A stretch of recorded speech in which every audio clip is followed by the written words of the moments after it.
Glass shattered. Hot coffee splashed across boots. Major Brennan didn't notice. His eyes were locked on her arm, black and crimson. The skull, the lightning bolts. Impossible. He'd seen that patch buried with 16 bodies, searched the wreckage himself. Found nothing but ash and dog tags. Phantom Claw was dead. Everyone knew it. But the woman cleaning the Apache, the ghost who'd mopped floors for 8 months without a single word, wore their insignia like a scar.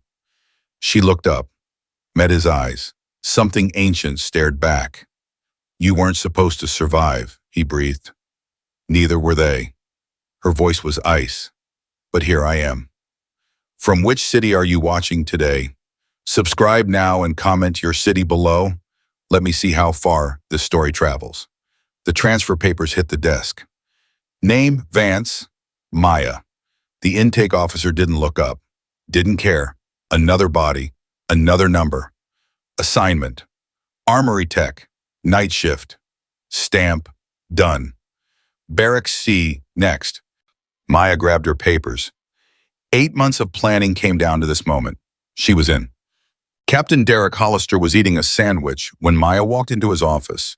He looked her up and down, chewed slowly, swallowed. "You're the new girl." "Yes, sir." "Know anything about helicopters?" "Enough." He laughed. Crumbs fell from his lips. "Enough, that's cute." He tossed a mop at her. "Start with the floors. Maybe in 6 months I'll let you touch a wrench." Maya caught the mop, said nothing. "And hey," Hollister pointed his sandwich at her, "don't talk to pilots. Don't talk to officers. Hell, don't talk to anyone. You're furniture. Understand?" "Yes, sir." She walked out. Hollister turned to his assistant. $20 says she's gone in 2 weeks. She wasn't gone in 2 weeks. She wasn't gone in 2 months. Maya Vance became invisible. She arrived before dawn, left after midnight, mopped at floors without complaint, cleaned tools without conversation. The young mechanics made jokes about her, called her ghost, called her dust mop, called her nothing at all. She heard everything. She said nothing. And every single day she watched one man, Jim, Lieutenant Colonel Harrison Drake, logistics officer, 3 bases under his command, commendations on his wall, respect in his voice, the perfect soldier. Maya knew what he really was. She'd known for 6 years. So, "Hey, ghost."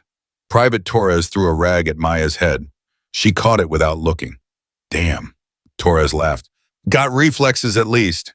His buddy Kowalski nudged him. "Leave her alone, man." "What, I'm just being friendly." Torres walked closer. "Yo, ghost, where you from?" Maya didn't answer, kept cleaning. "Hello, Earth to Ghost." Torres waved his hand in front of her face. "You deaf or something?" Maya looked up, just for a second. Her eyes met his. Torres stepped back. Something cold ran down his spine. Something wrong. "Jesus." He forced a laugh. "Forget it." He walked away fast, didn't look back. Kowalski frowned. "What happened?" "Nothing." Torres shook his head. "Just nothing." But his hands were shaking. Night shift. 0200 hours. Maya worked alone in the hangar. The Apache helicopters towered above her like sleeping giants. She moved between them with purpose. Not cleaning tonight. Hunting. She pulled a small device from her pocket, attached it to the underside of Apache 714's targeting console. Her fingers moved fast. Precise. The work of someone who'd done this 1,000 times. That doesn't look like standard maintenance. Maya froze. Master Sergeant William Crawford stepped out of the shadows. 63 years old, 31 years in service. Eyes that missed nothing. "Little late to be working, Sergeant." Maya's hand drifted toward her hip. Old instinct. Crawford noticed. His eyebrow raised. "Easy." He held up both hands. "Just asking questions." "Questions get people killed, Master Sergeant." "So do secrets." They stared at each other, 2 predators measuring distance. Crawford broke first. He laughed, a dry, tired sound. "Relax, I'm not your enemy." He pulled out a cigarette, lit it. "I've been watching you for 3 months. Maya's jaw tightened. And you're not what you pretend to be." Smoke curled between them. You handle that chain gun like a combat operator. You move like someone trained in surveillance. You've got eyes that have seen things most people can't imagine. He took a long drag. So I'll ask once, who are you really? Silence stretched. Maya made a decision. I'm someone trying to finish something that started 6 years ago. Sandstorm. Her whole body went rigid. How do you know that name? Crawford's face darkened. My nephew was Phantom Claw, Sergeant First Class David Crawford. His voice cracked. He died in that valley. The world shifted. Maya saw it now. The same jaw, the same stubborn set of the shoulders. David Crawford had been her teammate for 3 years. He'd saved her life twice. She'd held his hand while he bled out in the sand. David, her voice was barely a whisper. He talked about you, said you taught him to shoot when he was 12. Crawford's cigarette fell from his fingers. You were there. Not a question. You were at Sandstorm. Yes. How did you survive? I didn't. Maya's eyes were hollow. Not really.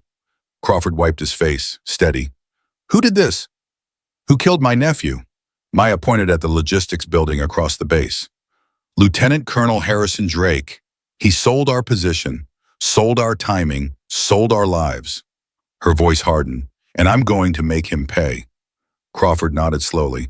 What do you need? 3 days later, Maya was elbow deep in Apache 714's weapon system when footsteps approached. Fast, angry. Vance, Captain Hollister stormed toward her, face red, veins bulging. What the hell did you do to my helicopter? Maya didn't flinch. Routine maintenance, sir. Bullshit, he shoved her shoulder. I just got a call from Colonel Drake. He says someone's been accessing the targeting computer without authorization. You want to explain that? Maya's mind raced. Drake knew. How did Drake know I was running diagnostics? Save it. Hollister grabbed her arm, started dragging her toward the door. You're coming with me. Security wants a word. Let go of me, Captain. You don't give orders, Tech. Maya moved. 1 second Hollister was holding her arm. The next he was on his back, her knee on his chest, his own sidearm pressed against his chin. The hangar went silent. Every mechanic, every technician, every soldier, all staring. Maya's voice was ice. I said, let go. Hollister's eyes bulged. You're insane. You're going to prison. I'm the only thing standing between this base and an attack that's coming in 72 hours. Maya pressed the gun harder. So you're going to walk away. You're going to forget this happened. And you're going to stay out of my way. Would attack? What attack? You're crazy. Harrison Drake is a traitor. He's been selling military secrets for 12 years. 3 days from now, his handlers are coming to extract him. And they're going to kill everyone on this base to cover their tracks. Maya leaned close. Including you, Captain. Hollister stopped struggling. That's impossible. 16 of my teammates thought so too. Maya released him. Stepped back. They're all dead now. She tossed his gun onto his chest and walked away. The hangar remained frozen. Word spreads fast on military bases. By nightfall, everyone knew something had happened in the hangar. Different versions, different details. But the same core truth the quiet tech had put Captain Hollister on his ass. Torres found Kowalski in the mess hall. Did you hear, Bayu? Everyone heard. What the hell is she Special Forces? Kowalski shook his head. Worse, my buddy in Intel says she's wearing a Phantom Claw patch. Torres frowned. Phantom what? Phantom Claw. Kowalski leaned closer. Voice dropped. Most classified unit in military history. They were ghosts, man. Went places Delta wouldn't touch. SEAL Team 6 called them for the impossible jobs. Never heard of them. That's the point. Kowalski's face was pale. They don't exist. Never did. And 6 years ago, they all died. Some mission gone wrong. Total wipeout. Torres looked toward the hangar. So she's a dead woman walking in 300 hours. Maya was modifying the targeting computer when her radio crackled. Hangar 1, this is main gate. You have visitors. She checked her watch. Too early. Wrong timing. Who? General Victoria Ashford. Plus 2 unidentified personnel. Civilian clothes. Maya's blood went cold. Copy. She grabbed her tools, started hiding evidence, mind racing. Ashford was Pentagon, high level, connected. If she was here in the middle of the night, someone had made calls. Big calls. The hangar door opened. Maya kept working. Didn't look up. Footsteps approached. 3 sets. Military boots and soft-soled shoes. Sergeant Maya Vance, the voice was sharp, commanding, used to obedience. Maya turned slowly. General Ashford stood 10 feet away. Silver hair, steel eyes. 2 men flanked her, black suits, blank faces, hands near their weapons. Ma'am, do you know why I'm here? No, ma'am. Don't lie to me. Ashford stepped closer. I flew 6 hours in the middle of the night because of a rumor. A rumor that a Phantom Claw operative is alive and working at this base. Her eyes narrowed. Is it true? Maya said nothing. Ashford nodded at the men. They moved forward.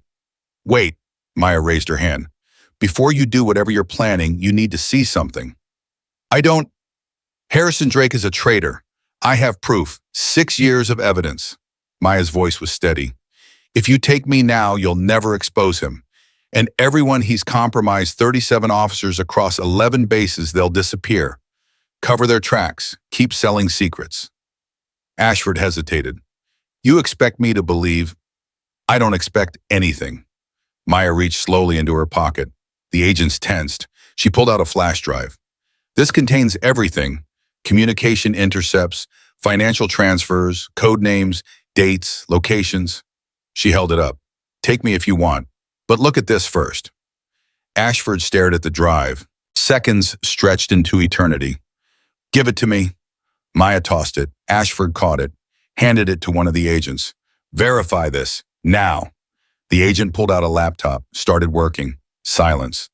Maya watched Ashford's face, looking for tells, friend or enemy. She couldn't tell. Ma'am, the agent's voice was tight. You need to see this. Ashford looked at the screen. Her face changed. Oh my God. How long have you known about this? Ashford's voice had shifted. Softer now. Urgent. 6 years. Why didn't you report it? To whom? Maya laughed bitterly.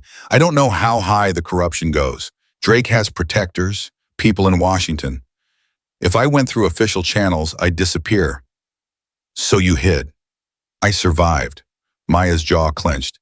15 of my teammates didn't have that option. Ashford was quiet for a long moment. I knew your commander. Her voice was barely a whisper. Colonel Marcus Webb. We served together in Kosovo. Maya's heart stopped. Webb was like a brother to me. Ashford's eyes glistened. When I heard about Sandstorm, when they told me there were no survivors, they lied. I know that now. Ashford straightened, composed herself. What do you need to finish this? 48 hours. Drake's handlers are coming. When they make contact, I'll intercept their communications, get their identities, their locations, everything. And then we burn them all. Ashford nodded. You have your 48 hours. She turned to the agents. Not a word of this. To anyone. They nodded, started to leave. General, Maya's voice stopped her. One more thing. Yes. The men with you. Who sent them? Ashford frowned. They're DIA, Standard Protective Detail. No. Maya shook her head. They're not. Before anyone could move, Maya drew her weapon. 2 shots. 2 bodies. Ashford screamed. What are you? Check their phones. Maya kept her gun raised. Now.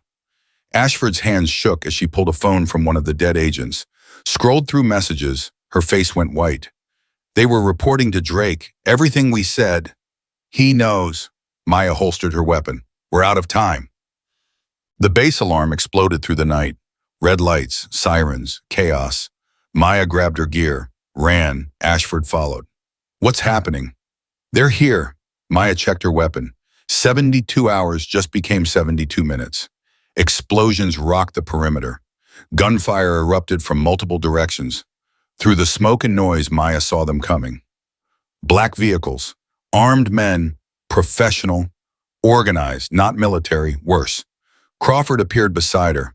Full combat gear, eyes wild. How many? At least 50. Maya's voice was calm. Maybe more. We can't hold them. We don't need to hold them. Maya pointed at Apache 714. We just need to fly. More explosions, closer now. Crawford grabbed her arm. Whatever you're planning, do it fast. Maya ran toward the helicopter. Behind her, the base was burning. And somewhere in the chaos, Harrison Drake was running too. Maya sprinted across the tarmac. Bullets cracked past her head. One grazed her shoulder. She didn't slow down. Crawford was right behind her. They're hitting the east wall hard. Diversion. Maya ducked behind a fuel truck. Drake's extraction will come from the north. Helicopter. 10 minutes, maybe less. How do you know? Because that's how I do it. An explosion shook the ground. The fuel truck's window shattered above their heads. Crawford grabbed her arm. We need to move, now. They ran. The hangar was chaos, mechanics scrambling for cover, soldiers returning fire from doorways. Someone was screaming orders that nobody could hear over the gunfire. Maya pushed through the madness. Apache 714 sat waiting. Her Apache. 8 months of modifications, 8 months of planning. All of it leading to this moment. Get in, she yelled at Crawford. I'm not a pilot. You don't need to be, just shoot. Major Brennan appeared from nowhere, full flight gear, face streaked with sweat and something darker. I heard you need a pilot. Maya didn't hesitate. Get us airborne, now. They climbed in. Brennan took the front seat. Maya and Crawford squeezed into the gunner position. The rotors began to spin. Tower, this is Apache 714 requesting immediate. Forget the tower. Maya reached past him, flipped switches. They're either dead or compromised. Just fly. Brennan's jaw tightened. He pulled back on the stick. The helicopter lifted off. Below them, forward operating base Stormwatch was burning. Where to? Brennan shouted over the rotor noise. Maya pointed north. Drake's running. We catch him before his ride arrives or we lose everything. And if we don't catch him, then a lot more people die. The Apache banked hard and screamed into the night. General Ashford's voice crackled through the radio. Vance, what the hell are you doing? My job. Maya switched frequencies, started scanning. Drake's handlers will contact him for extraction coordinates. When they do, I'll intercept. This is insane. You can't just... General, Maya's voice cut like a blade. Stay on that base, organize the defense. I'll handle Drake. Static, then. You better know what you're doing, Sergeant. I've known for 6 years. The radio went silent. Crawford leaned forward. You really think you can find him out here? It's pitch black. He could be anywhere. He'll head for the border. There's an abandoned airstrip 40 clicks north. Perfect extraction point. Maya's fingers flew across the targeting console. I've been tracking his movements for 8 months. I know his patterns, his contacts, his escape routes. You really did plan for everything. Almost everything. Maya's jaw clenched. I didn't plan for those DIA agents. Someone tipped Drake off before I was ready. Who? I don't know yet. Brennan's voice cut in. Contact 2 vehicles heading north on the access road. Moving fast. Maya looked at the screen. 2 heat signatures. Military Humvees. Stolen, probably. That's him. You sure only one person on that base would be running north right now? Maya armed the weapon system. Get us closer. The Apache dove. Inside the lead Humvee, Harrison Drake was sweating through his uniform. Faster, he screamed at the driver. They're right behind us. I'm going as fast as I can, sir. Drake twisted in his seat, looked back. The Apache was a black shape against the stars, growing larger every second. His phone buzzed. Encrypted message. Extraction delayed. 30 minutes. No, Drake's voice cracked. No, that's too long. The driver glanced at him. Sir, shut up, just drive. Another message. Find cover. Await further instructions. Drake's mind raced. 30 minutes. The Apache would cut them to pieces in 30 seconds. He needed options, needed leverage. His eyes landed on the soldier in the back seat. Private First Class Jennifer Walsh, 22 years old, communications specialist. She'd been in the wrong place at the wrong time, caught in his office when the attack started. He dragged her along as insurance. Now she might be worth something. Stop the vehicle. Sir, I said stop. The Humvee skidded to a halt. Drake grabbed Walsh by the collar, dragged her out. What are you doing? Her voice was high, terrified. Colonel, please. Shut up. Drake pressed his sword arm against her temple, looked up at the approaching helicopter. Let's see how much that ghost cares about collateral damage. Maya saw it happen through the thermal scope. Drake, standing in the road, holding someone at gunpoint. Damn it. What? Crawford leaned forward. What's wrong? He's got a hostage. Brennan's voice was tight. Orders? Maya's finger hovered over the trigger. One shot, one missile. Drake would be ashed before he knew what hit him. But the girl would die too. Hold position. Maya. I said hold. The Apache circled. Searchlight blazing it down on Drake and his hostage. Maya grabbed the radio. Drake, it's over. Let her go. His voice came back, smug, confident. Well, the famous ghost. I was wondering when we'd finally meet face to face. He pressed the gun harder against Walsh's head. Come down here, alone, or I paint the sand with her brains. You know I can't do that. Then she dies, and her blood is on your hands, not mine. Walsh was crying now. Please, I don't want to die. Maya closed her eyes. 15 faces flashed through her mind. Her team, her family, all dead because of the man standing below. She could end it now. One trigger pull, 6 years of hunting finished, but she'd sworn an oath. Protect the innocent, no matter the cost. Crawford, take the controls. What? Take the controls. Maya was already unstrapping. Keep the weapons hot. If he tries to run, you have permission to fire. You're going down there, that's suicide. Probably. Maya checked her sidearm. But I didn't crawl out of that valley to become the thing I'm hunting. She opened the hatch. Wind roared around her. She jumped. Drake watched the figure drop from the helicopter, rappelling down on a fast line, hitting the ground hard. Maya Vance stood up slowly. In the harsh searchlight, he finally saw her clearly. Average height, average build. Nothing remarkable about her appearance, except her eyes. Those eyes had seen hell and walked through it. So, Drake smiled, you're the survivor, the one who got away. Maya walked forward, hands visible. No sudden movements. Let her go, Harrison. First name basis, I'm flattered. Let her go and I'll make sure you get a trial. It's a chance to explain yourself. Drake laughed. Explain myself to whom? The same military that covered up Sandstorm, the same intelligence community that's been cashing my checks for 12 years. He shook his head. You have no idea how deep this goes. Then tell me, why would I do that? Because you're a narcissist. Maya kept walking, closer, closer. And narcissists love to brag. Drake's smile flickered. You want to know the truth, fine. He adjusted his grip on Walsh. Phantom Claw wasn't the first unit I burned, won't be the last. There's a network Vance, bigger than you can imagine. We're in every branch, every agency, every country that matters. Names.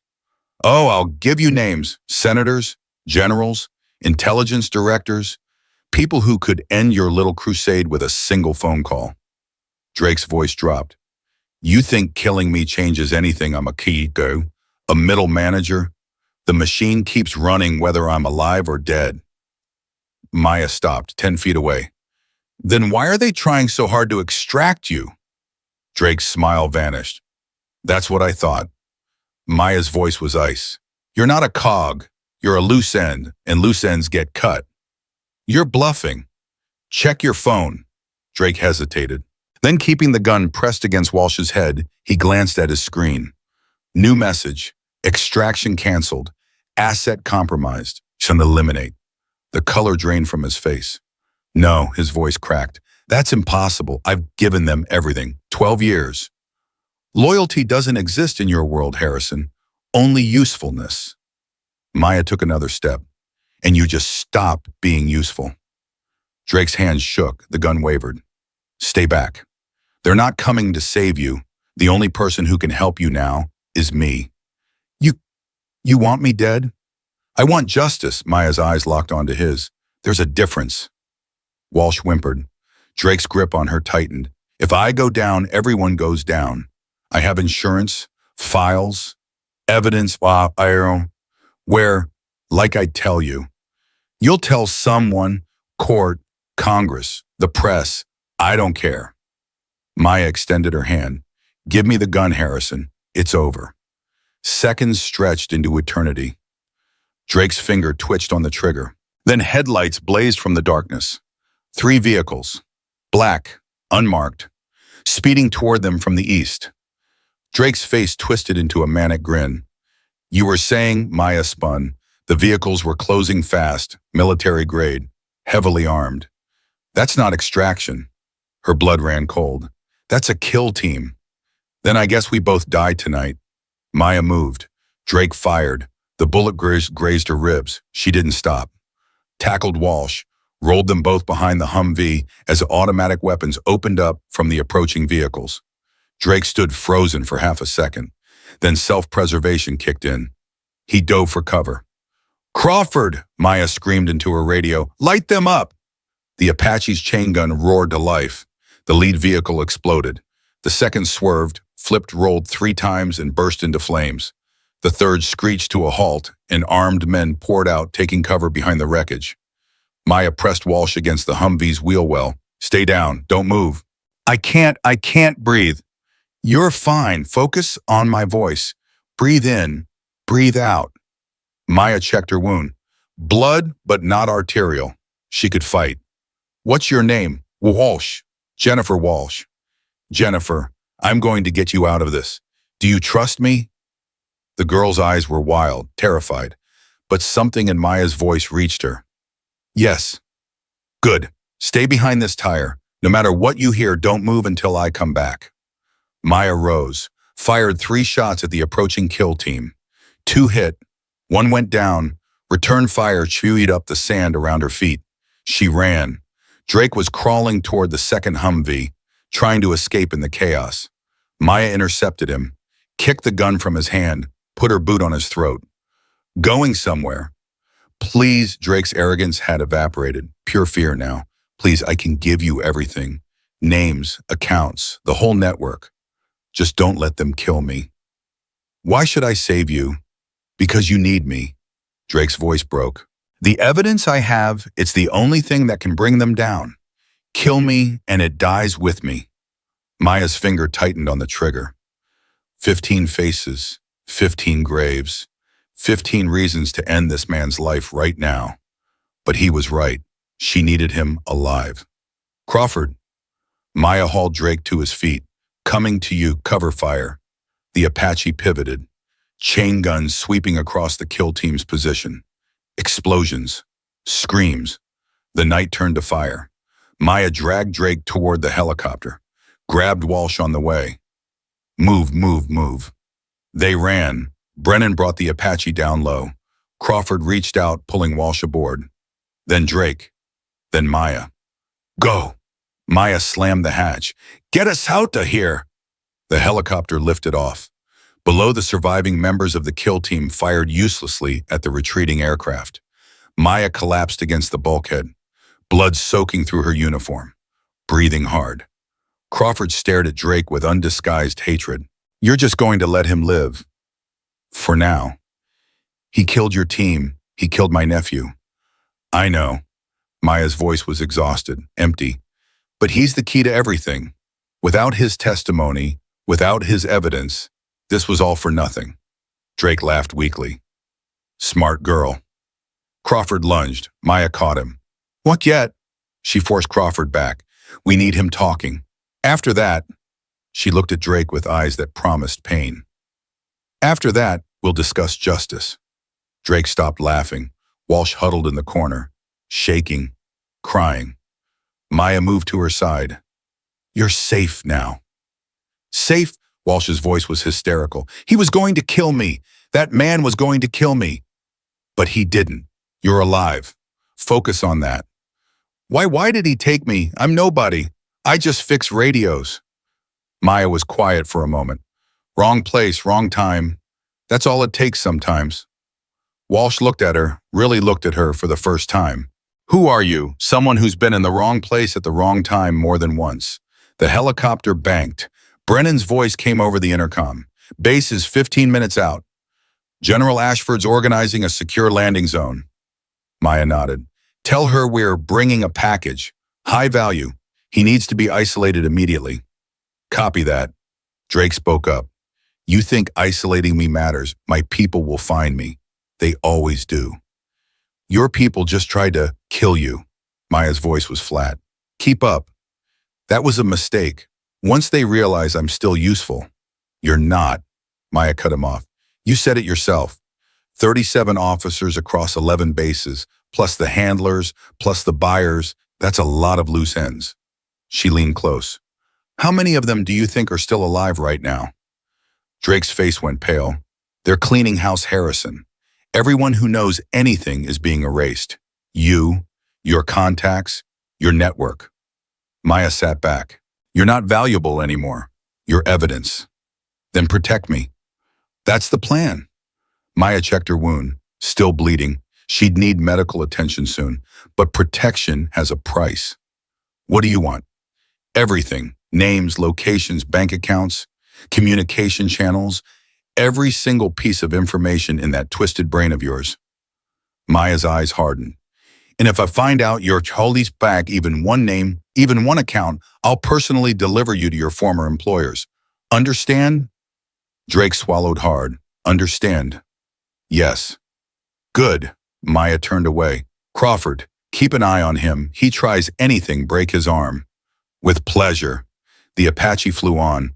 Maya stared out the window at the burning desert below. Somewhere out there, the rest of Drake's network was scrambling, making calls, destroying evidence, planning their next move.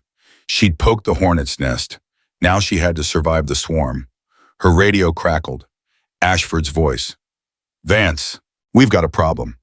What kind of problem? Pentagon's been in contact. They're sending a team to take custody of Drake. Maya's blood went cold. What team under authority? Defense Intelligence Agency, director's orders. The same DIA that had sent 2 assassins to the hangar. General, listen to me carefully. That team cannot be allowed to take Drake. The DIA is compromised. I know. Ashford's voice was grim. That's why I'm warning you. They'll be here in 3 hours. Then we have 3 hours to get what we need. What's your plan? Maya looked at Drake. He was watching her, trying to read her face, calculate his options. I'm going to have a conversation with our guest. Maya's smile held no warmth. And by the time that DIA team arrives, I'll know everything he knows. Vance, we have rules about interrogation. I'm not going to torture him, General. Maya stood, walked toward Drake. I'm going to tell him the truth, and the truth is going to terrify him far more than anything I could do to his body. She crouched in front of Drake. Their eyes met.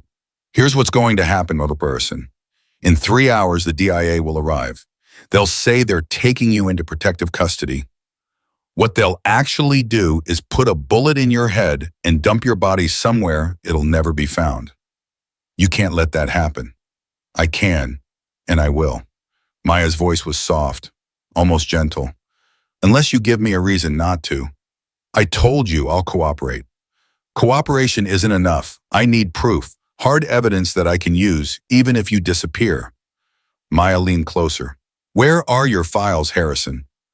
The insurance you mentioned, and where is it? Drake hesitated. 3 hours. Maya stood. Make a decision. She walked to the other end of the cabin, sat down, closed her eyes. Crawford moved beside her. Voice low. You think he'll talk? He'll talk.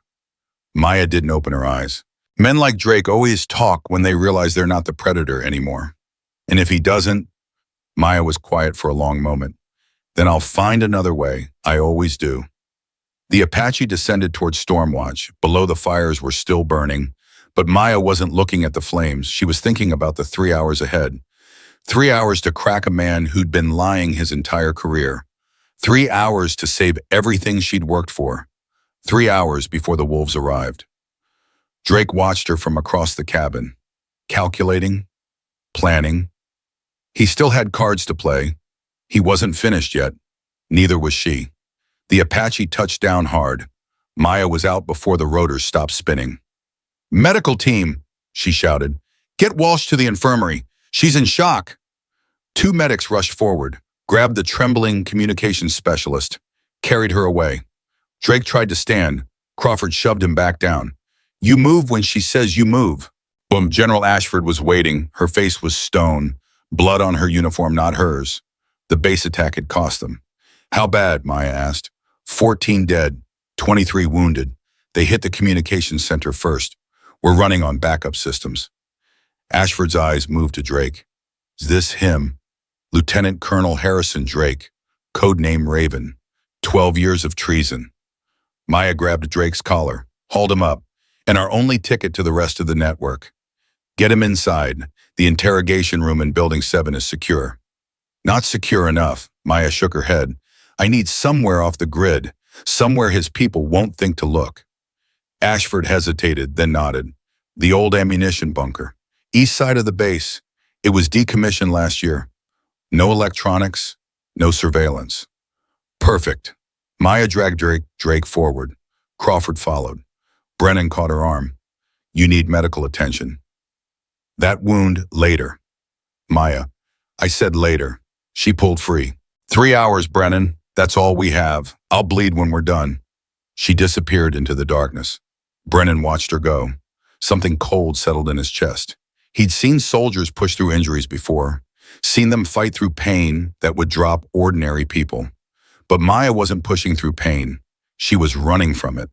The bunker was cold, dark. Maya lit a single lantern, sat Drake in a metal chair, tied his hands behind his back. Crawford stood guard at the door. This is illegal. Drake's voice echoed off concrete walls. I have rights. You had rights. Maya pulled up a chair, sat facing him. Then you sold 16 American soldiers to their deaths. Rights have limits. I want a lawyer. The nearest lawyer is 6,000 miles away. And in about 2 hours and 45 minutes, a DIA kill team is going to land on this base. Maya leaned forward. So let's skip the games, Harrison. You talk, I listen. Maybe you live through the night. Drake's jaw tightened. You can't guarantee my safety. I can't guarantee anything, but I can tell you what happens if you don't cooperate. Maya's voice dropped. I walk out that door. I tell Ashford you're not talking. She hands you over to the DIA, and by sunrise, you're a body in an unmarked grave. If I'm dead, you lose everything. Then don't be dead. Died. Maya sat back. Your choice. Silence. Drake's eyes darted around the bunker, looking for options, escape routes, leverage. There was nothing. What do you want to know? Start with the network. How many people? Drake laughed. Bitter. Empty. You want a number? Fine. 47 confirmed assets in the United States military alone. Another 32 in intelligence agencies. 16 in the State Department. 8 in Congress. Maya's stomach dropped. You're lying. I wish I was. Drake shook his head. You think this is about money, about selling a few secrets to the highest bidder? This is infrastructure, Vance. Decades of careful placement, cultivation. We have people everywhere. Who's at the top? I don't know. Maya stood, walked behind him. Her voice was ice. Who is at the top? I don't know, Drake twisted in the chair. That's the truth. It's compartmentalized. I only know my handler. He only knows his handler. All the way up to whoever runs this thing. Then give me your handler. Drake hesitated. Harrison? His name is Marcus Webb. The world stopped. Maya's hand shot out, grabbed Drake's throat, slammed his head against the chair. Say that again. Drake gagged, struggled. Webb, Marcus Webb. He's been running the operation since... Marcus Webb is dead. Maya's voice shook. He died at Sandstorm. I watched him die. You watched him disappear. Drake's eyes bulged. There's a difference. Maya released him, stepped back. Her hands were trembling. No, not possible. Colonel Marcus Webb, her commander, her mentor, the man who recruited her into Phantom Claw, the man who trained her, trusted her, the man she'd mourned for 6 years. You're lying. Why would I lie about this? Drake coughed, gasped for air. Webb planned Sandstorm from the beginning. The whole mission was a setup. Get Phantom Claw close enough to the network, then eliminate them before they could report. It was clean, efficient. He looked at her with something like pity. You weren't supposed to survive, Maya. Nobody was. Maya turned away, pressed her palms against the cold concrete wall. Webb, the man who'd called her daughter, who'd given her a purpose when she had nothing, who'd stood at her side through missions that still haunted her dreams. He'd sold them all. Where is he now? I don't know, Maya spun. Don't lie to me. I'm not lying, Drake flinched. After Sandstorm, he went dark. Communications only. I haven't seen him in person for 6 years. Nobody has. But he's alive. As of 3 weeks ago, yes. Drake's voice steadied. He sent the order to activate the kill teams when your presence at Stormwatch was confirmed. How did he know I was here? Drake smiled, thin, cruel. How do you think Maya's blood went cold? She grabbed her radio. Crawford, get Ashford, now. Crawford's voice crackled back. What's wrong? There's another mole. On this base. Someone who's been reporting my movements for 8 months. Static, then I'm on it. Maya turned back to Drake. Who is it? Who's been watching me? I don't know names, just that Webb has eyes here. Multiple eyes. Then how do they communicate dead drops encrypted channels? The targeting computer. Drake's smile widened. The same system you've been modifying for 8 months. Every keystroke, every modification, every late-night session, all of it was being logged and transmitted. Maya felt sick. She'd been so careful, so patient, and the whole time they'd been watching her through the very system she was trying to use against them. That's impossible. I encrypted everything. You use military encryption. Drake shook his head. Webb wrote the protocols, Maya. He has backdoors into every system we use. You never had a chance. The bunker door slammed open. Crawford rushed in, face pale. Maya, we have a problem. What? General Ashford. Crawford's voice broke. She's gone. Maya's world tilted. What do you mean gone? Her quarters are empty. Her helicopter lifted off 10 minutes ago. No flight plan, no communication. Crawford's hands were shaking. She took the flash drive. All your evidence. No, Maya grabbed Crawford's shoulders. Where did she go? Northeast, toward the border. She's running. Maya released him, pulled her weapon. Ashford was the mole. That's impossible. She's a general. She knew your commander. She knew Webb. Maya's voice was hollow. She told me herself. They served together in Kosovo. She laughed. The sound was broken, desperate. She played me. From the moment she landed, the sympathy, the cooperation, all of it was an act. Drake spoke up. Welcome to the real war, Sergeant. Everyone's a suspect. Everyone's compromised. Trust is a luxury you can't afford. Shut up. Maya was already moving toward the door. Crawford, stay with him. Don't let him out of your sight. Where are you going? To get my evidence back. She ran into the night. Brennan met her at the flight line. I heard, Ashford. Traitor. Maya climbed into the Apache. Can you fly in these conditions? In the dark, with no support, chasing a general who has a 10-minute head start. Brennan strapped in. Absolutely. The rotors screamed to life. Maya's hands flew across the targeting console, the same console that had betrayed her. She switched to manual scanning. Bypassed the automated systems. There. A heat signature moving fast toward the border. Got her. That's military airspace. If we cross without authorization, then we'll be criminals. Maya armed the weapons. Join the club. The Apache launched into the darkness. Ashford's helicopter was fast, but the Apache was faster. Within 15 minutes, Maya had visual contact. A sleek transport helicopter running without lights hugging the terrain. She knows we're coming, Brennan said. Good. Maya opened a channel. General Ashford, this is Sergeant Vance. Land immediately or I will shoot you down. Static. Then Ashford's voice, calm, almost amused.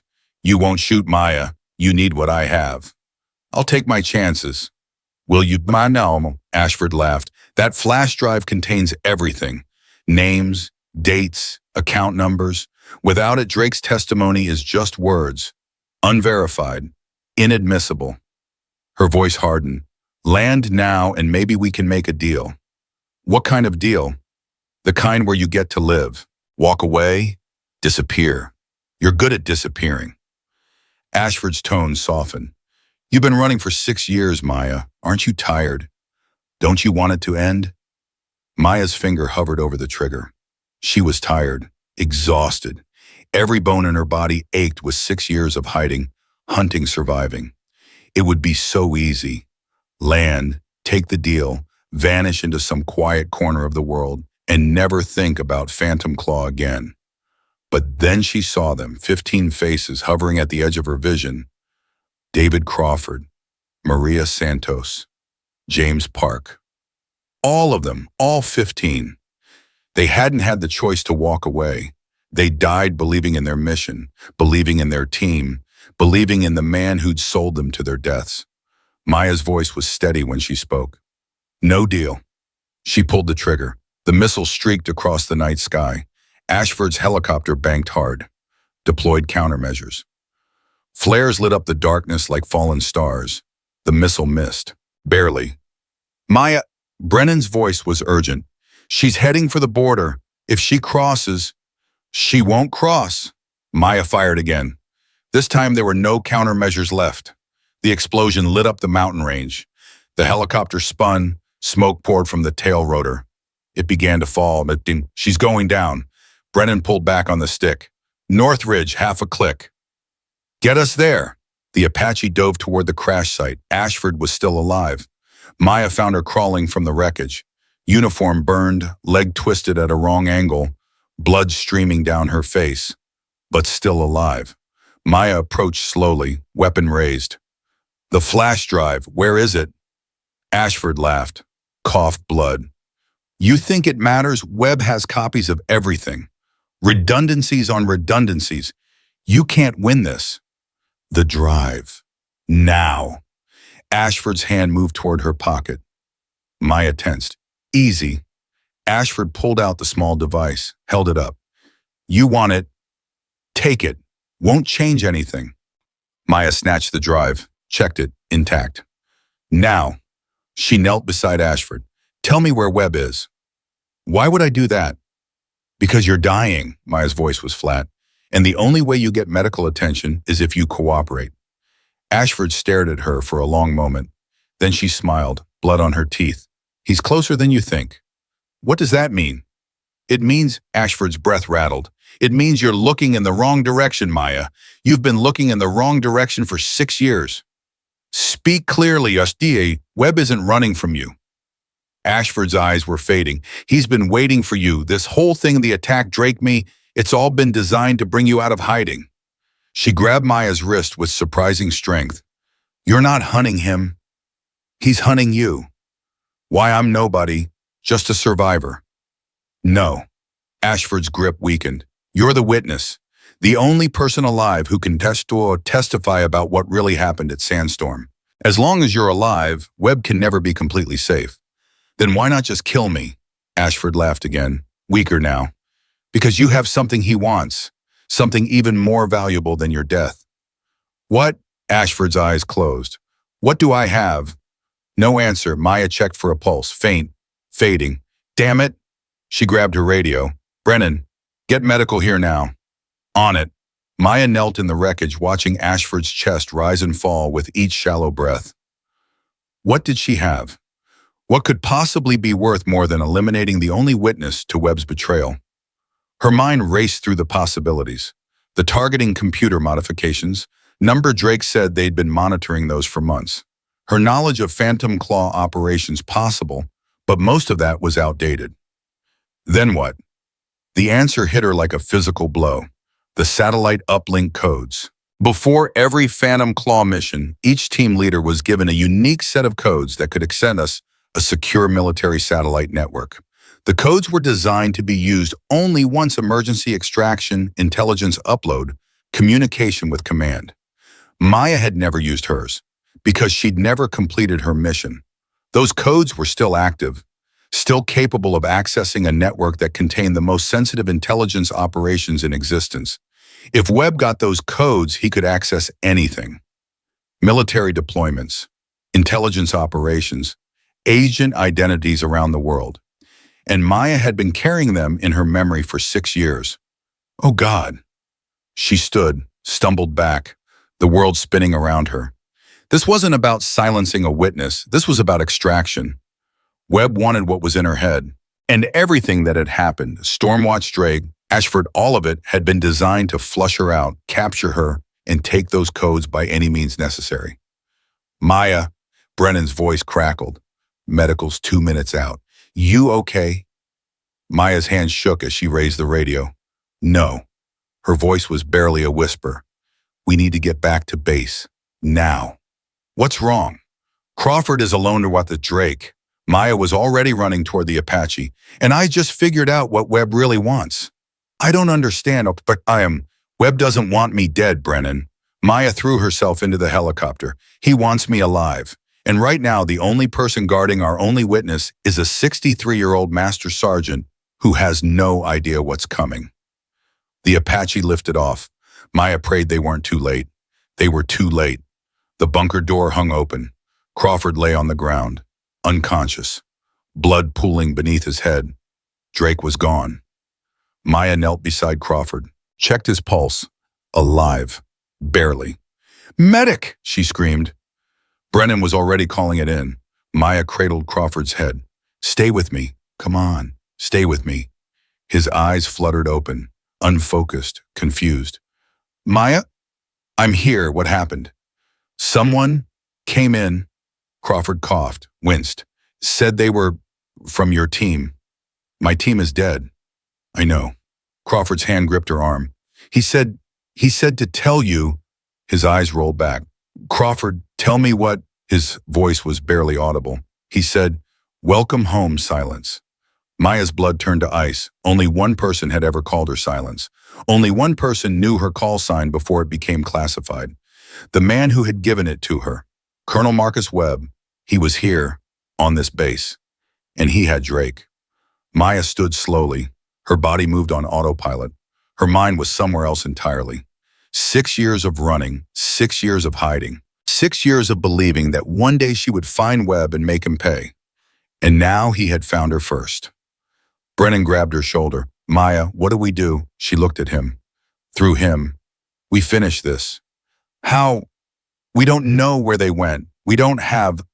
I know where they went. Maya's voice was hollow. He wants me to follow. That's the whole point.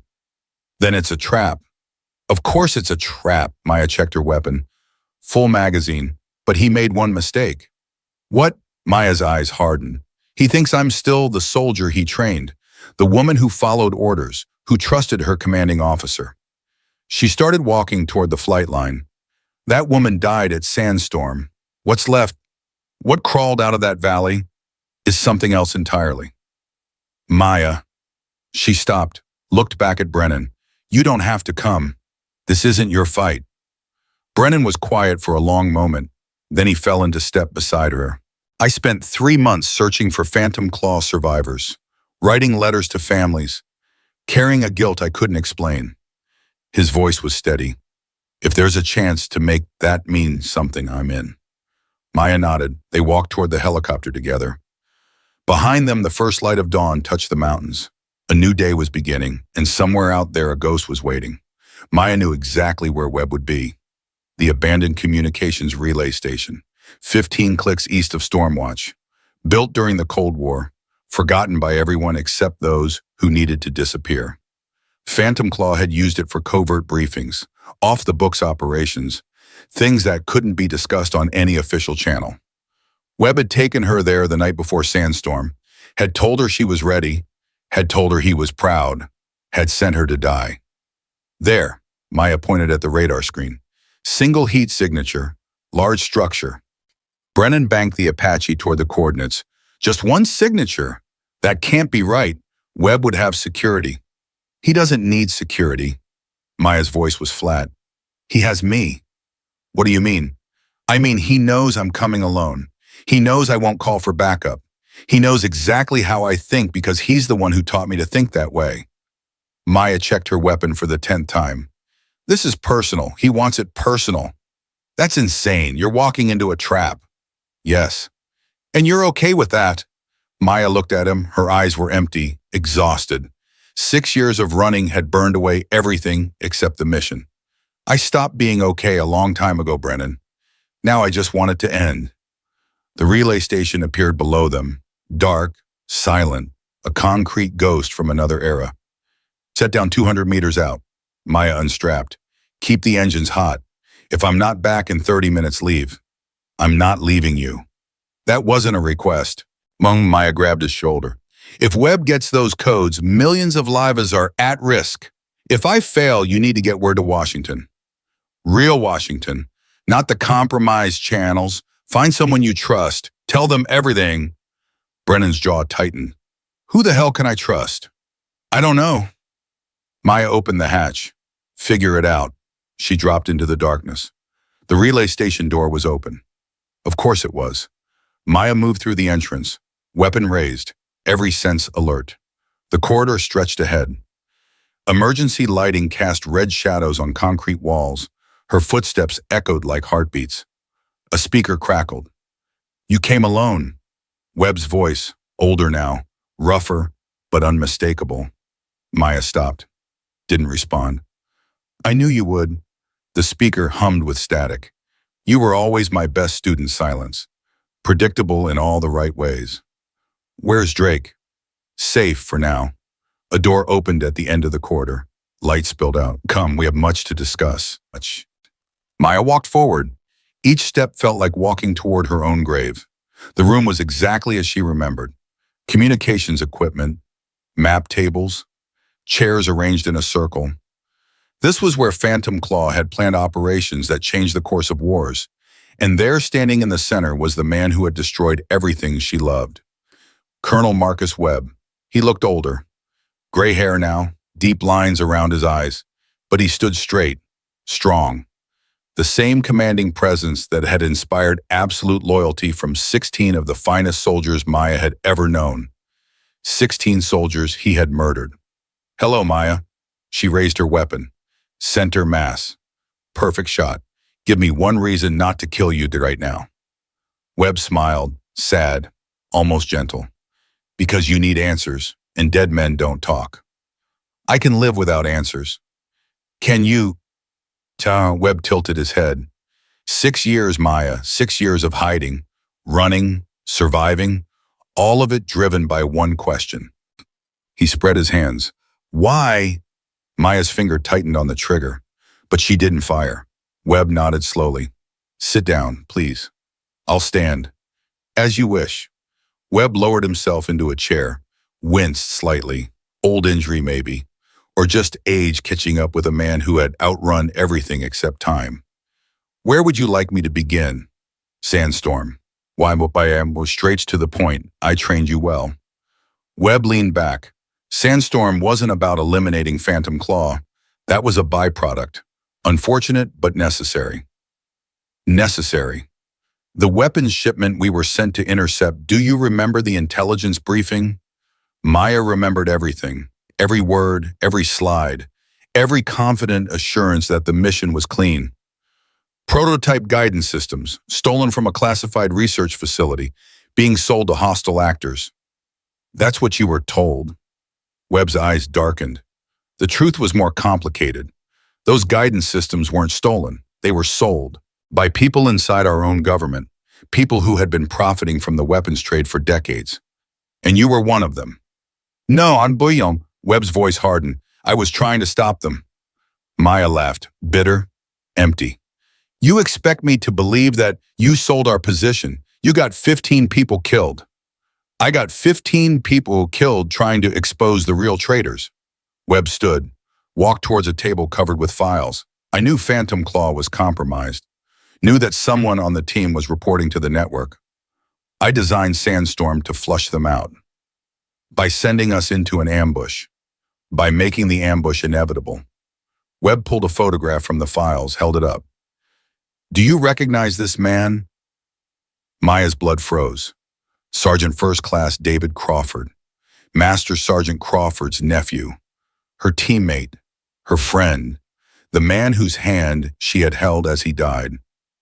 David. What about him? David Crawford was the mole. The words hit Maya like bullets. That's a lie. Is it? Webb set the photograph down.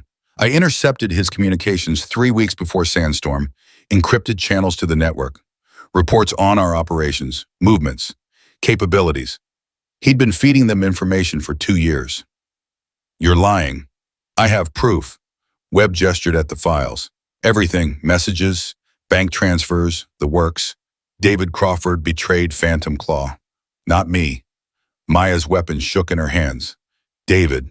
She saw his face in her memory, laughing at some stupid joke, covering her position during a firefight, telling her about his uncle who taught him to shoot when he was 12, dying in her arms, asking her to tell his family he was sorry.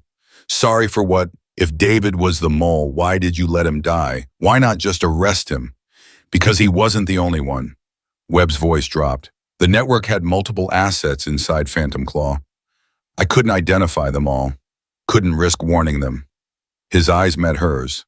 So I designed a mission that would expose them, force their handlers to make contact, reveal the whole network in one operation. And 15 people died. 14. Webb's jaw tightened. 14 people died. 1 survived. You. You expected survivors. I expected you. Webb stepped closer. I knew your capabilities, knew your instincts. You were always the best of them, Maya, the most likely to adapt, to survive, to crawl out of hell and keep fighting. Maya's mind raced. If Webb was telling the truth, if David had really been the mole, then everything she believed for 6 years was wrong. But if Webb was lying, why should I believe any of this? Because I'm still fighting the same war you are. Webb pulled another file, thicker, heavier. The network didn't die at Sandstorm. It grew, expanded, embedded itself deeper into every level of government. Drake was just one piece. Ashford was another. There are hundreds more. And you've been, working alone to bring them down? Not alone. Webb's eyes hardened. I've been building my own network, assets inside their organization, people who want to burn it all down. Like who? Webb smiled, cold, knowing. Like you. Maya's blood turned to ice. What? Why do you think I let you live, Maya? Why do you think I've been watching you for 6 years waiting, guiding you toward the right bases, the right targets? Webb's voice dropped to a whisper. Every transfer you requested was approved because I approved it. Every piece of evidence you gathered was evidence I allowed you to find. You were never hunting me. You were working for me. You just didn't know it. The weapon fell from Maya's hands. She staggered back, hit the wall, slid down. 6 years.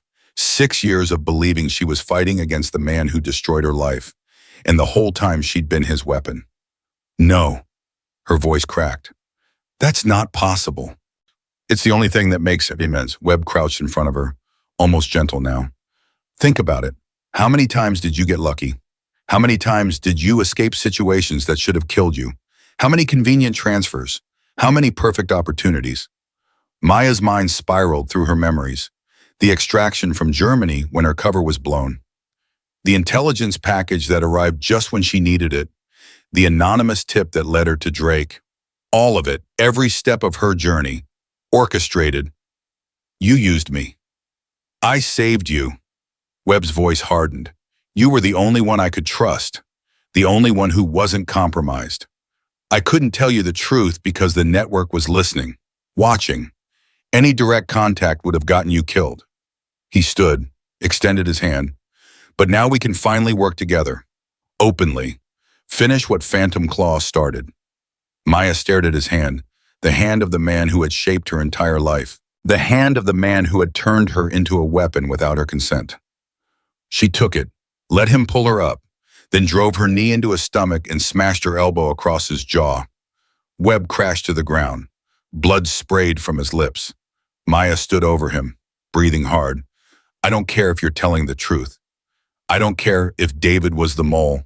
I don't care about your network or your plans or your war. Her voice shook with rage. You took 6 years of my life. You made me a ghost. You let me believe I was alone when you could have helped me at any time. Maya, shut up. She grabbed his collar, hauled him up, slammed him against the wall. Where's Drake? Safe. Where? Webb laughed, blood on his teeth. You need him alive. I need him alive.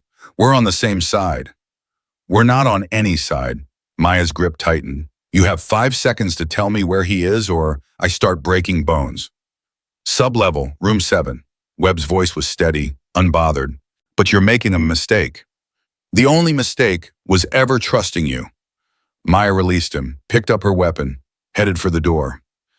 The DIA team lands in 40 minutes. Webb's voice stopped her. They're not coming for Drake. They're coming for you. Maya didn't turn around. The network knows you have the satellite codes. They've known for years. They just couldn't get to you.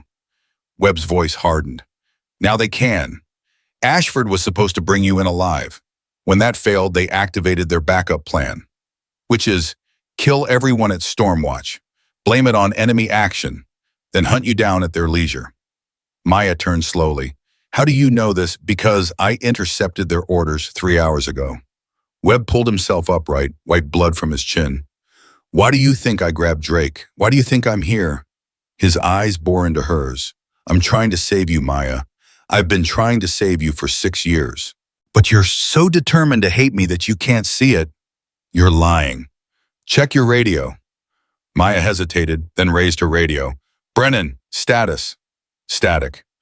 Brennan, more static, then a voice, not Brennan. Sergeant Vance, this is Colonel Morrison, Defense Intelligence Agency. We have your pilot in custody. Surrender yourself immediately and he won't be harmed. Maya's heart stopped. If you attempt to flee or if you fail to respond within 10 minutes, we will execute Major Brennan and proceed with the termination of Forward Operating Base Stormwatch. Morrison's voice was ice. 10 minutes, Sergeant. Choose wisely. The radio went dead. Maya stood frozen. Webb's voice was quiet behind her. I told you. She spun. This is your fault. You led them here. They were coming regardless. My presence just accelerated the timeline. Webb walked toward another door. But I can help you save Brennan, save the base, end this whole thing tonight. How come? The network's weakness is the same as its strength, the satellite codes. They need them to maintain their operations. Without them, their entire communication infrastructure collapses. Webb opened the door, revealed a communications console, military grade, operational. You upload the codes here. I trigger a system-wide reset. Every compromised channel goes dark. Every hidden asset is exposed. The network burns. And then what? They just give up. Then we have evidence, real evidence, names, locations, proof that even the most corrupt officials can't ignore. Webb's eyes were fierce. One move, Maya, one decision. We can end this war tonight. Maya looked at the console. The codes were in her head, memorized, impossible to extract by force. She was the only person alive who could access them. And Webb was asking her to trust him, the man who had destroyed her life, the man who had used her as a weapon, the man who might be telling the truth about everything. How do I know you're not just trying to steal the codes for yourself? You don't. Webb stepped back. But ask yourself this, if I wanted the codes, why haven't I taken them already? I've had you alone for 10 minutes. I could have drugged you, tortured you, used any number of methods to extract what I need. He spread his hands. Instead, I'm asking. You're manipulating me. I'm trusting you. Webb's voice cracked. Just for a moment, Maya saw something underneath the armor. Something old, tired, broken. I've done terrible things, Maya, made choices that will haunt me until I die. But I never stopped fighting for the same thing you're fighting for. Justice, truth. A world where people like us don't have to exist. People like us. Ghosts. Webb's smile was sad. Weapons disguised as people. Tools used and discarded by powerful men who never risk their own lives. He nodded toward the console. We can change that. Tonight. But only if you trust me. 8 minutes left. Brennan's life, the base. Hundreds of soldiers, all hanging on Maya's decision. She walked to the console. If this is a trap, I will kill you. I know. Maya closed her eyes, called up the codes from memory, 23 digits, burned into her brain 6 years ago. She began to type. The console hummed to life. Codes accepted. Webb moved to another terminal. Initiating network trace. This will take 90 seconds. Maya watched the screen fill with data. Names, locations, account numbers. The skeleton of a conspiracy that had been hidden for decades. My God. Her voice was barely audible. There are hundreds of them. 417 confirmed assets. Webb's voice was grim. Military, intelligence, Congress, State Department, even the White House. He looked at her. This is what we've been fighting. This is what Phantom Claw died trying to expose. The terminal beeped. Transfer complete. Webb pulled a hard drive from the console, handed it to Maya. Everything, the whole network, exposed. Maya took the drive, felt its weight in her hand. 6 years. This was what she'd been fighting for. This small piece of plastic and metal that could burn down an empire of shadows. Now what? Now we get Brennan. Webb grabbed a weapon from the wall, checked the magazine, and then we run like hell. They moved through the facility together. Maya hated how natural it felt, how easily she fell back into the rhythm of working with Webb. He covered left, she covered right. He moved, she supported, like no time had passed at all. Drake was exactly where Webb said he would be. Sub-level, room 7, handcuffed to a chair, gagged, eyes wide with fear. Maya ripped off the gag. Please, Drake gasped. Please, you have to help me. Webb is insane. He's going to... Shut up. Maya hauled him to his feet. You're coming with us. Where? Anywhere but here. They reached the surface in 3 minutes. The DIA helicopter sat 200 meters from the facility. Black, unmarked, rotors turning slowly. Brennan knelt in front of it, hands behind his head, 4 armed men surrounding him. Colonel Morrison stood with a radio in his hand. Time's up, Sergeant. His voice carried across the distance. Come out, hands visible, or your pilot dies. Maya crouched behind cover, assessed the situation. 4 shooters, 1 hostage, 1 helicopter. Open ground, bad odds. Webb, how many rounds do you have? 12, Richard? I have 8. Not enough. No. Maya's jaw tightened. But I have something better. She stood up, walked into the open, hands raised. Maya, Brennan shouted. Don't.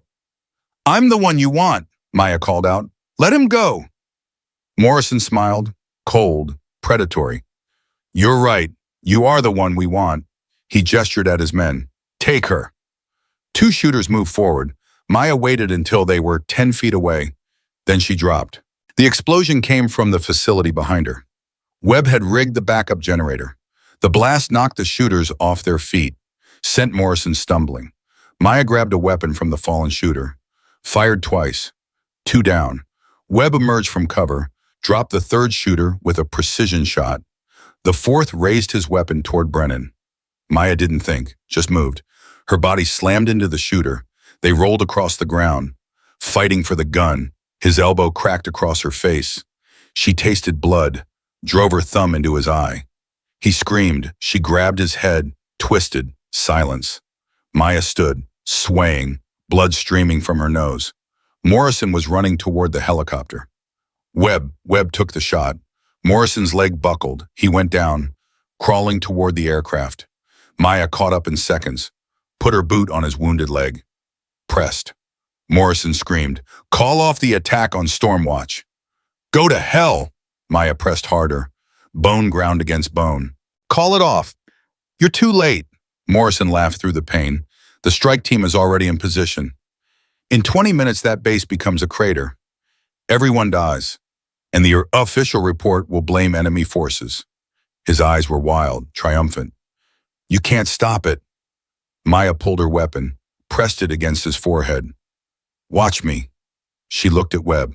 How do we stop it? The strike team needs authorization codes, transmitted from DIA headquarters. Webb crouched beside Morrison. Give us the abort sequence? Never, bud. Webb smiled. The expression didn't reach his eyes. Maya, take Brennan to the helicopter. Get it ready for takeoff.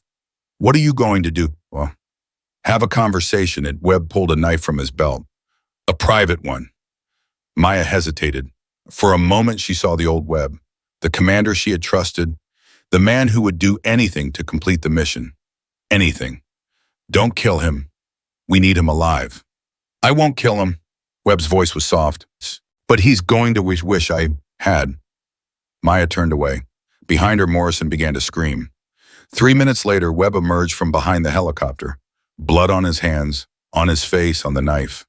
But he was smiling. I have the codes. Maya didn't ask what he'd done. She didn't want to know. Get us in the air. Webb climbed into the co-pilot seat, started transmitting. DIA command, this is Colonel Morrison. Authorization code 77 Alpha 99. Abort strike package on Stormwatch. Repeat, abort strike package. Target has been secured. Stand down. Static. Then, copy Colonel, strike package aborted. Confirm target status. Webb looked at Maya. She keyed the radio. Target is in custody. Returning to base. Vance out. Silence. Then, understood. Safe travels. The channel closed. Maya collapsed into the seat. It was over. Brennan's voice came from the pilot seat, shaking, barely controlled. Is someone gonna tell me what the hell just happened? Maya laughed, exhausted, broken, relieved. Later, just fly. The helicopter lifted off. Behind them, the relay station burned. And somewhere in the darkness, Maya felt 15 ghosts finally begin to rest. But Webb's voice cut through the moment. It's not over. Maya looked at him. The network knows we have the evidence, knows their assets are exposed. Webb's eyes were fixed on the horizon. They're going to be desperate, dangerous. They'll throw everything they have at stopping us before we can go public. Let them come. You don't understand. Webb turned to face her. Everything they have includes people you trust, friends, allies. The corruption runs deeper than you can imagine. His voice dropped. Even on that base, even now. Maya's blood went cold. What are you saying? I'm saying the war isn't over, Maya. We won a battle tonight. But the people we're fighting have been building this network for 50 years. They don't lose. They adapt. Webb's jaw tightened. And right now, they're adapting. The helicopter flew towards Stormwatch. Maya watched the sun begin to rise over the mountains. A new day, a new war. And somewhere out there, enemies she hadn't even identified were already planning their next move. She gripped the hard drive in her hand. 417 names, 417 targets. This was just the beginning. The helicopter touched down at Stormwatch just as the sun cleared the mountains. Maya stepped out first. The hard drive felt like a bomb in her pocket. 417 names, 417 people who would kill to keep their secrets buried. Brennan followed. His face was pale, hands still shaking from the night's events. Webb came last, cool, composed, like he hadn't just tortured a man for information an hour ago. Maya, Master Sergeant Crawford limped toward them, bandage around his head, arm in a sling, but alive. Maya felt something loosen in her chest. You should be in medical. Tried that, got bored. Crawford's eyes moved to Webb, hardened. Who's this? Long story. I've got time. No. Maya shook her head. You don't. None of us do. She pulled out the hard drive. This contains evidence of the largest military conspiracy in American history. We need to get it to someone who can act on it, someone outside the network. And who exactly would that be? Maya didn't have an answer. Webb spoke up.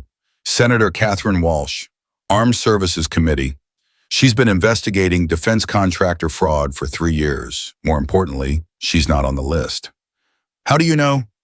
Because I've been vetting potential allies for 6 years. Webb's voice was flat. Walsh is clean. Her staff is clean. She's our best chance. Crawford looked at Maya. You trust him? Maya's jaw tightened. I don't trust anyone, but right now he's the only option we have. There's another option. Brennan stepped forward. The press. Leak everything. Let the public decide. The network controls half the major news outlets. Webb shook his head. Any leak would be buried, discredited, or spun before it reached the public. We need official channels, congressional investigation, subpoena power, legal authority. And if Walsh is compromised, then we're dead anyway. Silence. Maya made a decision. Crawford, Can you secure communications with Washington? I can try. Most of our systems are still down from the attack. Do it. We need a direct line to Walsh's office. Maya turned to Brennan. Get Drake. Bring him to the command center. We need his testimony recorded before anything else happens. What about Webb? Maya looked at the man who had shaped her entire life. He comes with me. They walked toward the command center together. You still don't trust me? Webb's voice was quiet, not accusatory, just observing. Would you, in my position? No. Webb was silent for a moment. I made choices, Maya, choices I knew would hurt you. Hurt people I cared about. I told myself it was for the greater good, that the mission was worth any sacrifice. Was it? I don't know anymore. Webb stopped walking. His eyes were tired, old. I've spent 12 years fighting shadows, watching good people bum, watching the network grow despite everything I did. He looked at her. Maybe I was wrong. Maybe there was a better way. There's always a better way. We just don't see it until it's too late. Sounds like wisdom. Sounds like exhaustion. Maya started walking again. Come on, we have work to do. The command center was chaos. Technicians working to restore systems, officers coordinating search and rescue. The aftermath of the night's attack written on every face. Maya found a secure terminal, started downloading the hard drive's contents. Names scrolled across the screen. Military officers, intelligence analysts, politicians, business executives. The scope was staggering. My God, Crawford had joined them. His voice was barely audible. This goes everywhere. Secretary of Defense, Maya pointed at a name. Deputy Director of the CIA, 3 4-star generals. Her finger stopped. The Vice President's Chief of Staff. We're going to need more than a senator. Brennan's voice was grim. This is war. It's always been war. Webb leaned over the terminal. The network has been fighting it for 50 years. We're just late to the battle. A technician approached. Ma'am, we've established a secure line to Washington. Senator Walsh's office is standing by. Maya looked at Crawford, at Brennan, at Webb. This is it. Once we make this call, there's no going back. There never was. Crawford's voice was steady. Make the call. Maya picked up the phone. Senator Walsh, this is Sergeant First Class Maya Vance, United States Army. I have information regarding a matter of national security. I need to speak with you directly. Silence. Then a woman's voice. Sharp, professional. This is Catherine Walsh. What kind of information? The kind that will end careers, possibly lives. Maya's grip tightened on the phone, including mine. Another pause. I'm listening. Maya talked for 20 minutes. She told Walsh everything.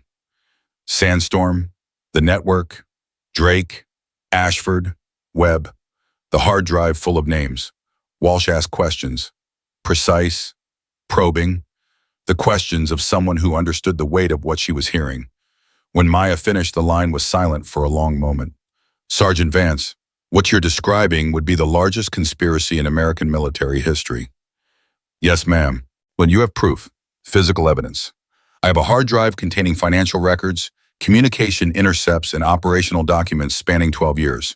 I have testimony from Lieutenant Colonel Harrison Drake, a former network asset. Maya hesitated. I have the word of Colonel Marcus Webb, former commander of Phantom Claw Division. Webb is alive. Yes, ma'am. Walsh was quiet for another moment. I knew Marcus Webb. We served on a joint committee together 10 years ago. Her voice changed, harder. He was reported killed in action. A lot of people were reported killed who shouldn't have been. Clearly. Walsh took a breath.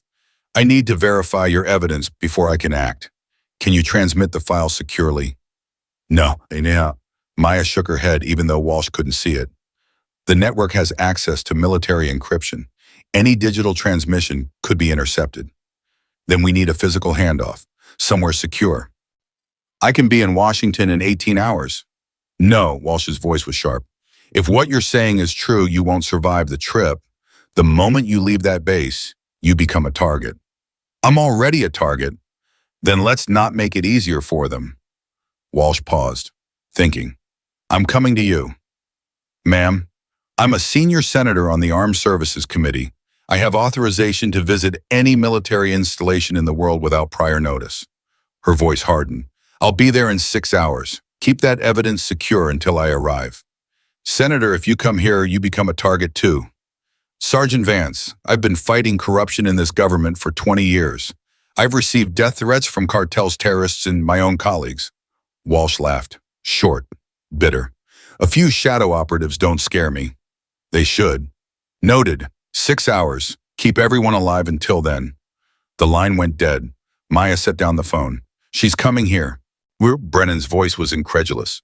A United States senator is flying into an active combat zone to collect evidence. She's either very brave or very stupid. Crawford shook his head. She's necessary.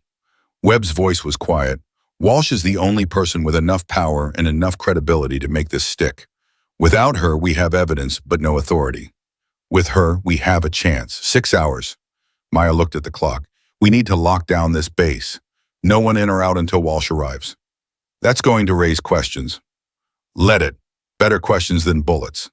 Maya started issuing orders. 4 hours into the lockdown, everything fell apart. Ma'am, a communications officer ran toward Maya. Incoming aircraft, multiple contacts, military transponders. Maya's blood went cold. How many? 4 helicopters. Blackhawks. They're not responding to hails. Senator Walsh. Negative. Walsh's flight isn't scheduled for another 2 hours. Maya grabbed her weapon. Sound the alarm. Get everyone to defensive positions. The base erupted into motion. Soldiers running for cover, weapons being distributed, the case of imminent combat spreading like wildfire. Webb appeared at Maya's side. The network. They know.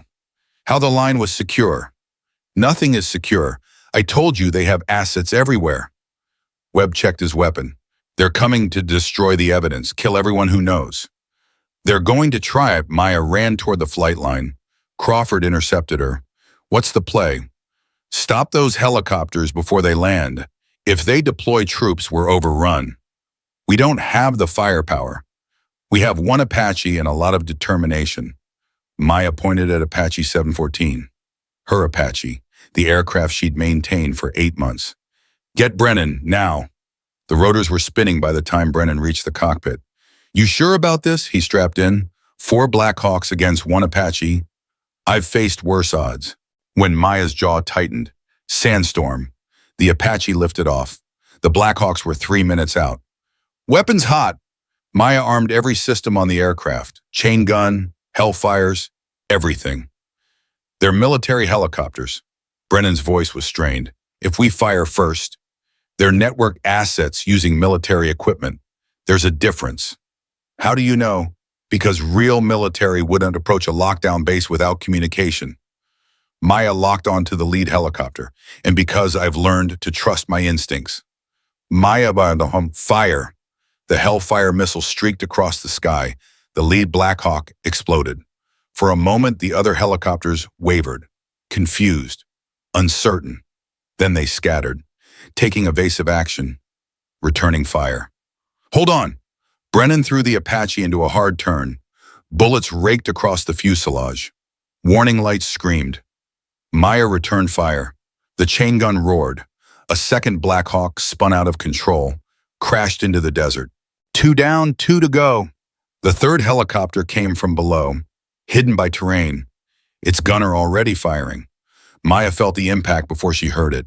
The Apache shuddered. Alarms blared. Smoke filled the cockpit. We're hit. Brennan fought the controls.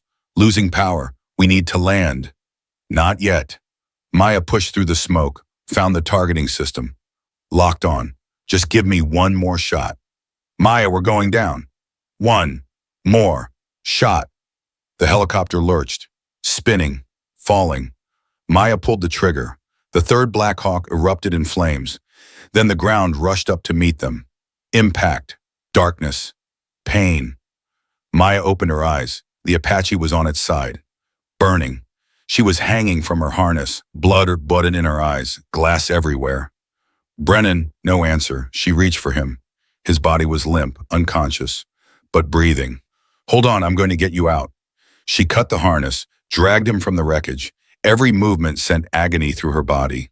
The fourth Blackhawk was landing 50 meters away. Armed men poured out. 6 of them, maybe more. Maya had 1 pistol, 1 magazine, 8 rounds.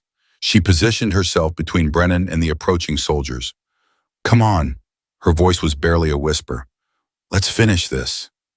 The first soldier raised his weapon, then his head snapped back. A single shot. Perfect accuracy. More shots. From the ridge, from the rocks, from everywhere. The soldiers went down one by one. Maya squinted through the smoke. Crawford. On the ridge. Rifle steady despite his injuries. Torres, Kowalski, the young mechanics she'd dismissed as useless. And Webb, moving through the wreckage like death itself. The firefight lasted 30 seconds. When it was over, 6 network soldiers lay dead. Webb reached Maya first. "Are you hurt?" "I'll live." Maya looked at the burning helicopters. "Walsh." "Still 2 hours out, but safe." Webb helped her to her feet. "The network threw everything they had at us. This was their last play." "How do you know?" "Because I designed their contingency protocols." Webb's eyes were cold. "There's no backup plan. Ding them. They're exposed, vulnerable, exactly where we want them." Maya looked at the destruction around her. 4 helicopters, dozens of dead, all because of a secret that should have stayed buried. "Help me get Brennan to medical." She started walking. "We have a senator to meet." Senator Catherine Walsh arrived exactly on schedule. Her helicopter landed on the only clear patch of ground left at Stormwatch. She stepped out wearing a business suit and carrying a briefcase, like she was arriving for a normal meeting instead of the aftermath of a war.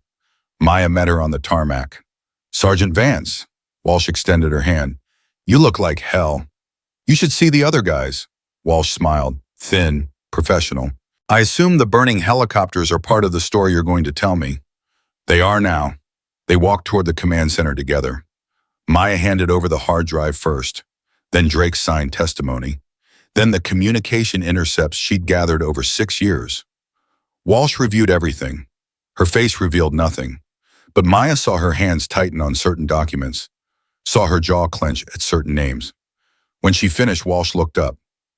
"You understand what happens next." "Investigations, hearings, trials." Maya nodded. "The network fights back. The network fights back hard." Walsh set down the documents. "People are going to die. Good people. People who thought they were safe." Her eyes met Maya's. "Are you prepared for that?" "I've been preparing for 6 years." "And Colonel Webb?" Walsh glanced at the man standing in the corner. "His involvement complicates things." "Webb's testimony is essential. He knows the network better than anyone." "Webb's methods are questionable." Walsh's voice hardened. "The things he did to expose this conspiracy, the people he sacrificed, some would call that treason. Some would call it war. And what would you call it?" Maya was quiet for a long moment. "I would call it the price we pay." Her voice was steady, certain. "Every person in this room has done things they regret, made choices that cost lives, lost pieces of themselves along the way." She looked at Walsh directly. "The question isn't whether we're guilty. The question is whether we're brave enough to make it mean something." Walsh studied her. "You really believe that?" "I have to." Maya's voice cracked. "Just for a moment. 15 people I loved died because of this conspiracy. If their deaths meant nothing, if all of this was for nothing, I don't think I could survive that." Silence. Walsh stood, gathered the documents. "I'm taking this to the Judiciary Committee tomorrow. Full disclosure, no redactions." She looked at Maya. "You'll be called to testify. Publicly. Your identity will be exposed. Your life will never be the same." "My life ended at Sandstorm. Everything since then has been borrowed time." Walsh nodded slowly. "Then let's make sure it's not wasted." She extended her hand again. Maya shook it. "One more thing." Walsh's grip tightened. "The network will try to kill you before you can testify. Probably multiple times. Are you prepared for that?" Maya smiled, the first real smile in 6 years. "Senator, I've been surviving assassination attempts since before you were on the Armed Services Committee." She released Walsh's hand. "I think I can manage a few more." Walsh laughed, short, surprised. "I believe you might, Sergeant. I believe you might." The next 6 months were war. Maya testified before Congress. 8 hours of questions. Every detail of Sandstorm, every name on the network's list, every choice she'd made in 6 years of hiding. The network fought back. Two senators who supported the investigation died in a plane crash. Mechanical failure, they said. Drake was found dead in his cell before he could testify again. Suicide, they said. A car bomb destroyed the restaurant where Maya was supposed to meet her protection detail. She'd changed the location at the last minute. Instinct, assassination attempt number 7. Through it all, Maya kept moving, kept fighting, kept surviving. Webb disappeared 3 months into the investigation. No warning, no goodbye, just a note left on Maya's desk. The mission is yours now. Finish it. She never saw him again. But sometimes when a network operative turned up dead before they could flee the country, when critical evidence appeared in investigators' hands at exactly the right moment, when impossible obstacles suddenly became possible, Maya knew he was still out there, still fighting, still a ghost. On the 1-year anniversary of Sandstorm's exposure, Maya stood in a cemetery in Arlington. 16 new headstones, white marble, perfect rows. The official memorial service had ended hours ago. Senators, generals, the president himself, all paying tribute to Phantom Claw, the unit that had officially never existed. Now Maya stood alone. Crawford found her there. He walked slower now. The injuries from Stormwatch had taken their toll. But he walked. Thought I'd find you here. Maya didn't turn around. David's grave is over there. 3rd row, 2nd from the left. Crawford was quiet. I know what he did. Maya's voice was hollow. Webb showed me the proof. David was the mole. He betrayed his team, his friends, his family. Webb's evidence is circumstantial at best. It's enough to raise questions. Questions aren't conviction. Crawford moved beside her. I knew my nephew, knew him his whole life. Whatever mistakes he made, whatever choices, he was a good man at his core. Good men do terrible things sometimes. So do bad men do good things. Crawford put his hand on her shoulder. The truth is usually somewhere in the middle. Maya closed her eyes.